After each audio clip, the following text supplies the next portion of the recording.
Let's take a look at Tropical Cyclone Jude, its unique weather patterns, and the potential damage to buildings. Jude formed on March 8, 2025, and impacted Madagascar and Mozambique, causing damage to buildings due to heavy rainfall and strong winds. On March 8, Jude was located north of Madagascar. Jude moved westward, rapidly intensifying over warm ocean waters to reach a central pressure of 975 hectopascals. Jude made landfall in Nampula province, Mozambique, on March 10.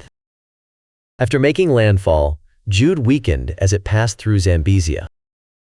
It then moved southeast and re-entered the ocean.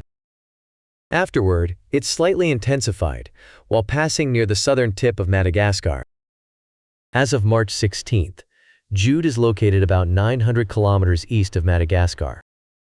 It is expected to dissipate over the surrounding waters in the coming days. Next, let's look at the regions impacted by strong winds. The areas highlighted in yellow and red represent regions where maximum gusts exceeded 30 meters per second, or 67 miles per hour.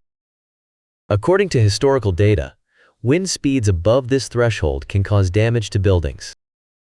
After moving inland, the strong winds quickly weakened. Later, as Jude moved back over the ocean near the southern tip of Madagascar, strong winds developed again, but this time they remained offshore, with no significant impact on land. Next, let's turn our attention to areas affected by flooding. Flooding is closely related to 24-hour precipitation totals, with areas where precipitation exceeded a certain threshold are highlighted in yellow and red. Heavy rainfall is occurring in Antsiranana, Madagascar, as well as across a wide area of Nampula province. After landfall, heavy rainfall was also observed in Sofala province. Later, Jude moved back over the ocean and made a second landfall in Madagascar. However, no significant heavy rainfall was observed over land in Madagascar.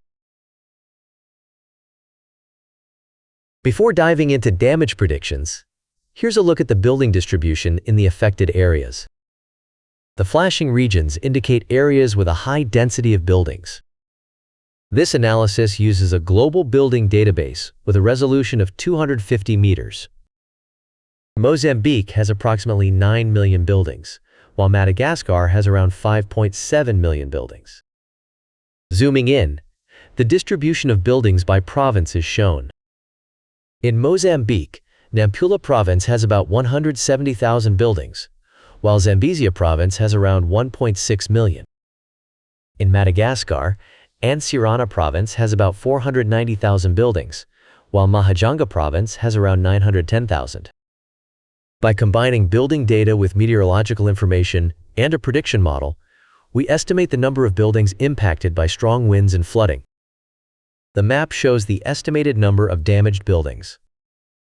Approximately 5,800 buildings in Mozambique and 600 in Madagascar are expected to be affected. Let's break this down further. The areas shown in pink indicate regions with a high number of affected buildings. The percentages represent the ratio of affected buildings to the total number of buildings. The hardest hit area is Nampula province, with around 5,800 damaged buildings. Following this is Antsiranana province, with approximately 600 affected buildings. For a more detailed view, yellow bar graphs show the affected areas and the number of damaged buildings. Longer bars indicate higher damage counts within each grid. As you can see, the damage spans a large area of Nampula.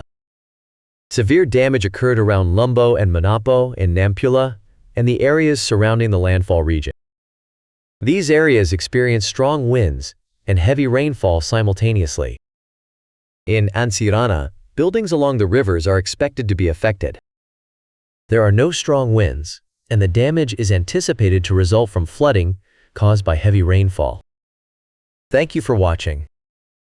Don't forget to subscribe to stay up to date with the latest information.